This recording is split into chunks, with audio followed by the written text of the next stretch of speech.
jump? Yep, it's just Asphyxia. Asphyxia. I'm sorry, asphyxiated. You hear me? Still learning the teams, folks. Their clan tag is X. So that's easy. And Do Not Jump, D and J. So we've got Grego My Ego actually attacking in first for Do Not Jump. You can see the defensive positions of DeBears, Carnage, and Griffin hanging back for Asphyxia. These guys are actually, they've been around the FPS scene a while. DeBears was a very, very top-rated Counter-Strike player, actually one of the longest-running Counter-Strike players. And Carnage actually played for Complexity Gaming. Grego My Ego getting started with a wide open defender right there. Oh, and dodging some rockets quite expertly to get this round started. But again, Do Not Jump has been around for a while. Asphyxia is actually made up of a couple of other teams that have kind of fallen to bits. DeBears was on a team called Merc Ops. They actually won the E3 tournament a while ago, but Griffin was on B2G. They actually tried to participate in our PAX qualifier a long time ago, and yeah, Carnage, I'm not sure which game he actually came from, but oh, there we go, 88%. That's harsh. Yeah. After such a good start, taking a couple of defensive shots there and not being able to hop on the cap, that sucks for Grego My Ego, but now Asphyxia, DeBears, that Counter-Strike player, attacking in again. Yeah, and we actually did see another Counter-Strike player participate in our qualifier, Scorch, from Less is More, if I'm correct. Ooh, and so you got, there's a lot of gamers coming from different backgrounds that are participating in this game, and I think that's the coolest part about it. We did see a good round there from Grego My Ego, but unfortunately it was not enough. DeBears now up to bat here. He's going to be playing the right side, waiting for someone to make a mistake in the center there, going on the right lane. He might try and pick someone off there, but not finding anyone. And look at this here. Good crossing by the guys from, I believe this is going to be Asphyxia. Sorry, Do Not Jump. I'm learning. Yeah, I'm learning. That's fine. Do Not Jump on defense right now. Yes, Do Not Jump. Hitting one of those defenders. Actually, yeah, only one so far. He did take that early armor shot, and that's a third one to finish him off. So 2 defensive rounds in a row so far. We've got Do Not Jump Knight Nimbus attacking now. He is the captain here for Do Not Jump. And D&J actually changed their name. I can't remember what they used to go by, but I remember they changed to D&J because that was their motto on the other team, was just do not jump. Because in this game, it is lethal. We'll see. I mean, Nimbus is jumping a lot right now, but he's safe behind these fences. We can take his view. Once you're behind those fences, you actually cannot get hit by rockets or lasers. You can still see through, though. So it's kind of like, just imagine you're behind like a huge glass pane or something like that from other games. It's just a nice mechanic to be able to use the map terrain in different ways. But Nimbus juking pretty well, but not utilizing all of his time very efficiently. He hasn't been able to take a lot of clear shots on the defenders. On a defensive map like Fortress, you do want to try and get up there as quick as you can to give yourself more time and still not get surrounded, because these players don't want to give up their entrenched spot. But check that out. Looks like Griffin is going to get the last shot on Nimbus, and that's 3 defensive rounds in a row. Yep, now it's going to be up to Carnage Johnson here. Let's see if he's going to be able to do something, as there has been no successful attacking rounds as of yet. We saw Greg with a good opening, but not able to close it out there. But Carnage making his way forward here, seeing a lot of the rockets. You could see right here from the overhead view where their focus and attention is, and Carnage is dodging these rockets, but he is going to get pegged by one, waiting to see if someone's going to poke out there, and he does see, these guys are making a lot of mistakes as far as like poking themselves out a lot, but they're just not capitalizing enough. But nice shot there by Carnage, managing to take out Greg, as Carnage making his way around, finding someone up top. And he got on that scope pad trying to jump around, but he could not do anything there, as he was on the laser pad, which allows him to scope one more time. Josh, you see anything here he could do? Well, time is getting low, so he definitely needs to pick off one more defender. Unfortunately, Flamehopper going to plant a rocket directly on him to finish off that last little bit of armor.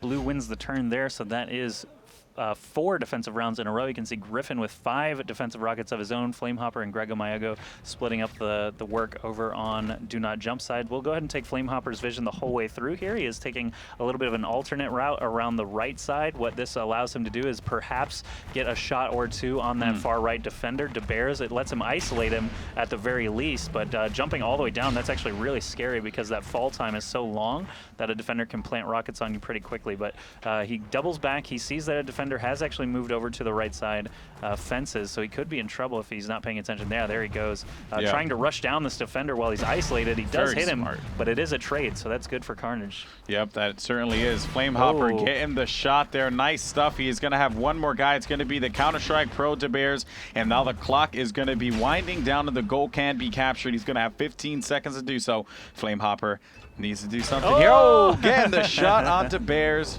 with the horn. Sexy and I The know Gangnam it. Style horn. No, that was Sexy and I Know It. That sounded like Gangnam Style. Nope. No, I was wrong. Wait.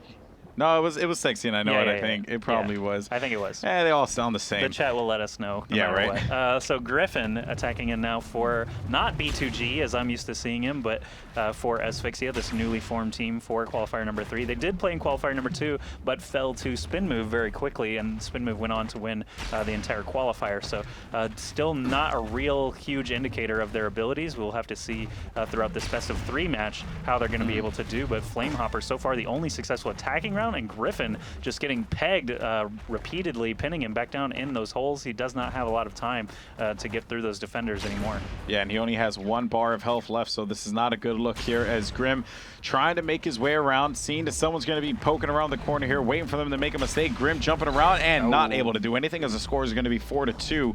Good work by the boys from DoNotJump holding this one down here. Axe cannot seem to do anything at this time. Now it's going to be up to Greg, who had a fantastic opening run once again, but it just was not enough to open things up here for DoNotJump in the beginning. But they seem to be in a much favorable position now, obviously. Check this out.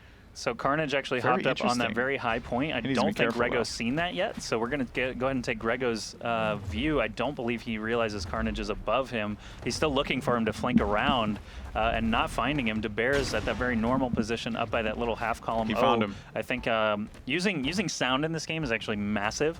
When you're running on grass, you don't really hear footsteps, but on this tile set, this castle tile set, you can hear footsteps. So I'm sure he was moving closer and was like, someone's near me. That's why we saw him kind of looking around the column. And then eventually looked up because he could still hear that defender Carnage walking around. And now, you know, enough time has gone by. He doesn't really have an opportunity to cap at all. He's going to try and run up there, and DeBear is going to plant all 3 of those defensive rockets. That was kind of crazy, actually. Carnage was just enough of a distraction. That's what I was going to say. He didn't even have to shoot him. Exactly. He put himself in a position that caught his opponent off guard, and knowing what you knew and what they knew, sound plays such a huge factor in this game that he was able to do something very different, and that was play with the head of his opponent, which you usually do not see a lot. Usually it's just a very upfront attack, you know, one guy playing the front.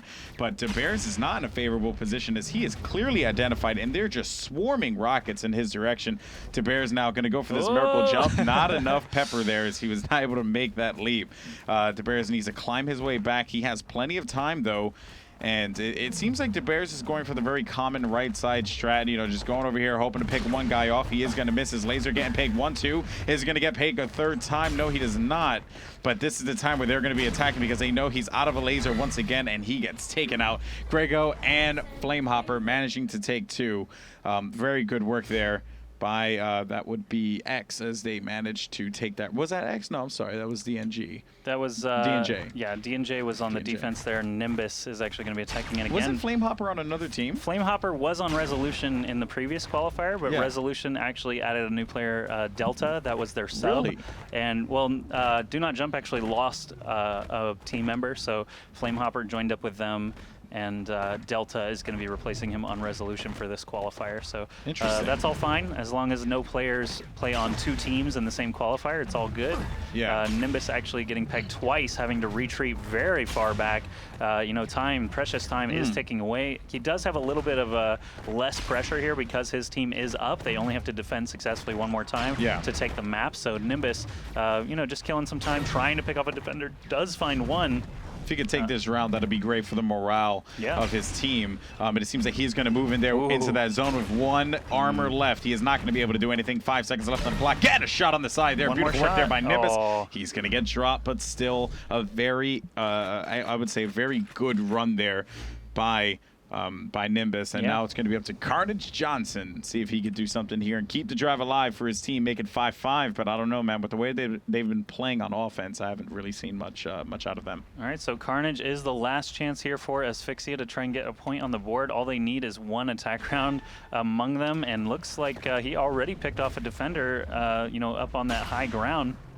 So that's a very solid start. He's got 25 seconds left to work with. If I were him, yeah, I would definitely be running up here just so you have the ability to take more shots and, you know, maximize your chance to actually take someone out.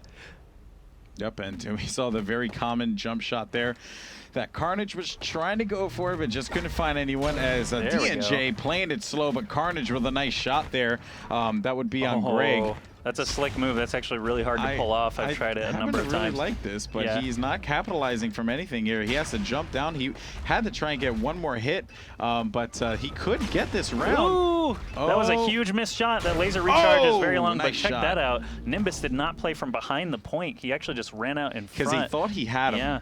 Which I don't blame him, because you have more rockets than you do laser, you know what I mean? One laser shot, but that was great. And now we're going to be in a tied situation here as the game has slipped from the fingertips of DNJ. Let's see if they're going to be able to do anything here on the attacking run.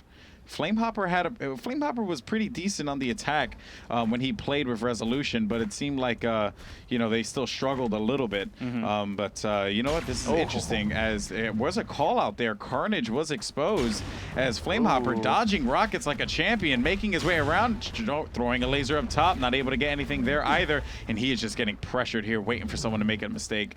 One armor already being picked off there. He's looking for the defenders at their normal positions, and actually gets rushed from the back to Bears, landing more defensive rockets. Look at that, he's up to 7 now. So that one round that Carnage took could just change the course of this entire game. DoNotJump had the lead almost all the way through it, but Nimbus at the very end could not play the point, and you know, ended up getting shot just out in front of the goal, which is something you don't want to ever have happen. Griffin moving up the left side here, so we can hear his footsteps here, but I believe that the defending team actually can't.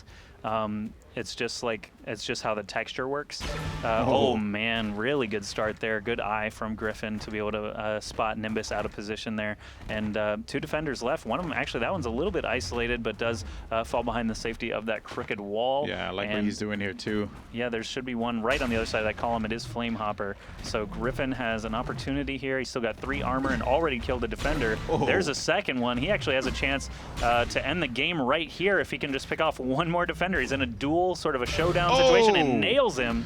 Plenty of time there. Griffin wins the game. With the W. Yeah, for Asphyxia. So Asphyxia takes game number 1. This is a best of 3 series.